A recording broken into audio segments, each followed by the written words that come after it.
le clear tur te subscriber te le viewer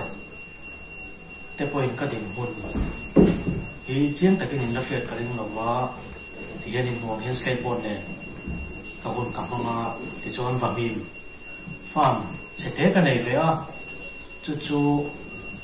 ka boi pui chho ve me ka chuan tuna hian anau te lema zong mani khan kan ti keu le a chu kan on tar lang do na ti chuan thlang lama khuanin a farm tak zo ka chu thlang lama khuan thlama kan da a chu te po chu on tar lang zel kan tum don nia hela ma hin ka da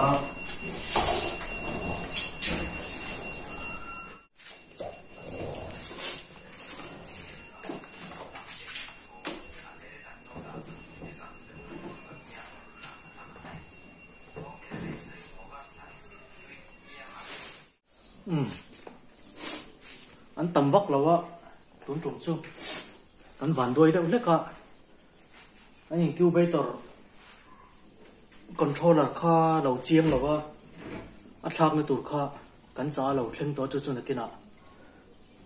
cả repair lại tiếp kha video rồi upload lệ rồi cover lệ cả tum anh á đam tê cái nòng chuan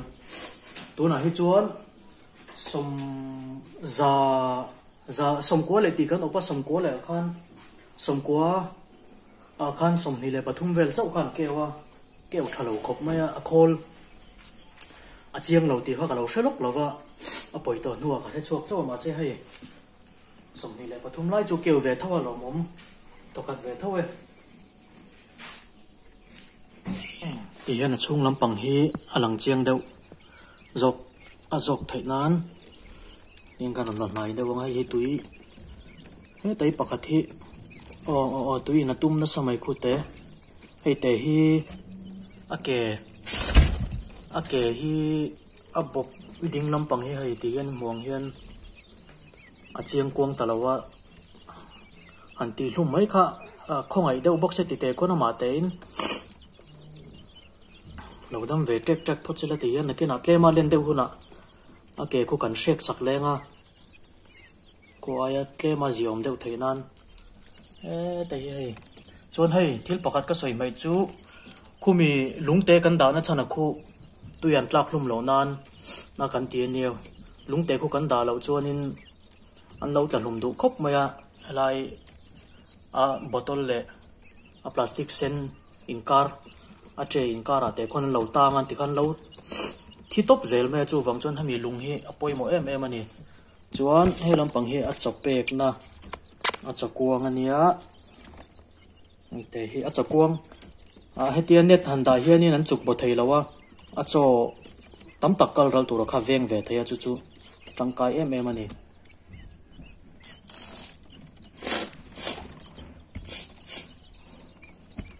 he ti hian a bom hi thermocol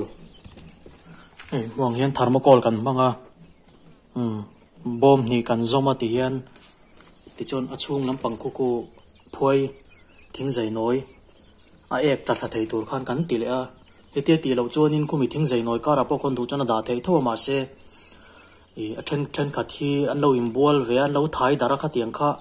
a thalo em a an thian te mi ta ten va thai pera an mittel te an mit te kha del pha theya midang adang tan chu wang chon ti hianin a chhothi anet ang system in kan siam ta zo ka ma se tangkai khop mai he an ke an mani pon thiang lim pha zo ka ti thai chona tha khop mai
tami hi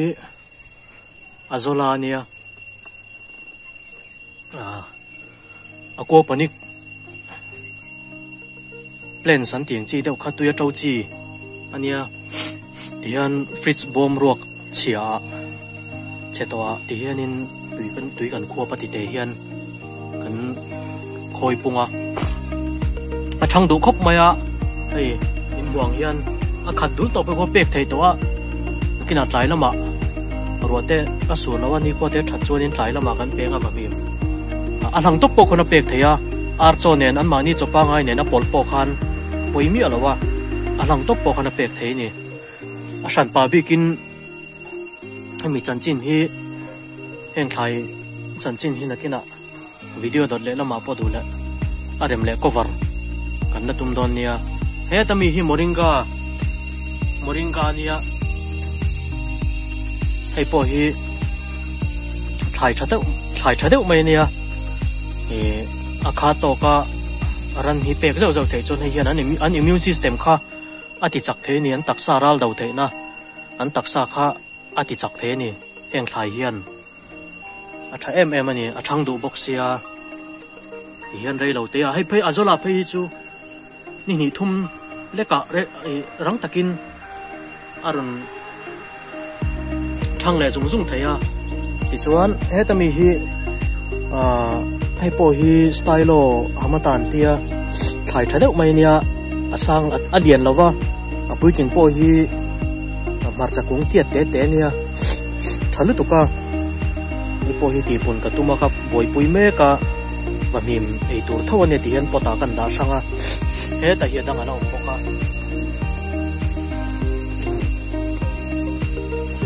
henglai Mizoram kan chevel nai vaya heng hi mu mai turom lova internet atanga atheni chu ka cha ten nia ti hian thang du ani heng hi ranvul tan chuan munram nei thatan le bultana tur nei thatan chuan hei ringot po hi ezon na tling ani heng ho ringot po hi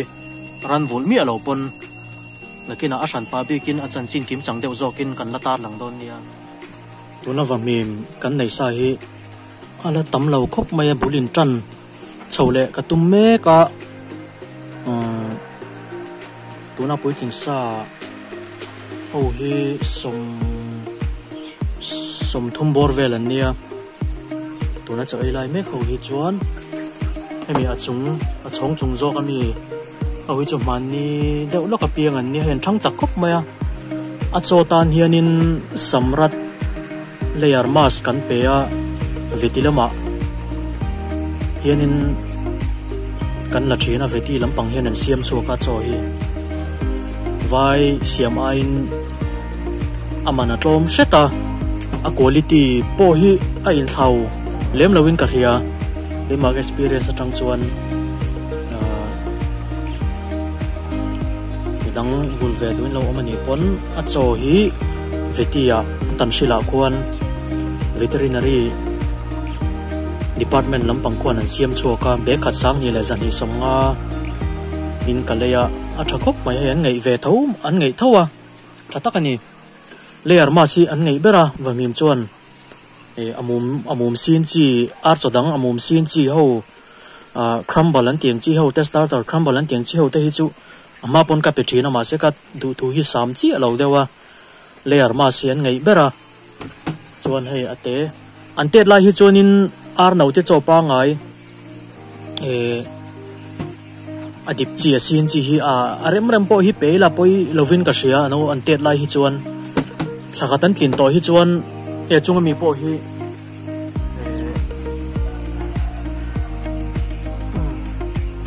king ho po hi thakat don chun ni ve to hei puitling cho layer mask kan pe ve tan to a an du khop mai amia chung hi anau te piam him ho dana turbi ka kan siam ane kita in chunga khami anau te somni borvel te somthum borvel te kan da san na chan ka chu khola chen lo wang khanin akewom chuna po kha an chak lo lu to ka chu wang chana san pa a up san de ulek khan nga ya chu wang chon kan da sang de ubi ka nakena chuan he lampanga hian incubator lian kan da do na ta son akil koma te son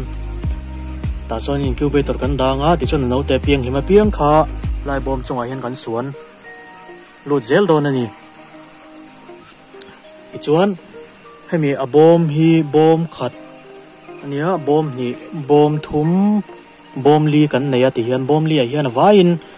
zanga borvel chun len karinga bom khata hian za somnga vel zel da katumani zanga tha zen zon chun leng ve do na ni ti hian vun pun kan tum chho me ka thlen remati chuanin rem nam te kanam chuan rei lo te a zanga chu kan thlin ve vat tura ka ngai ani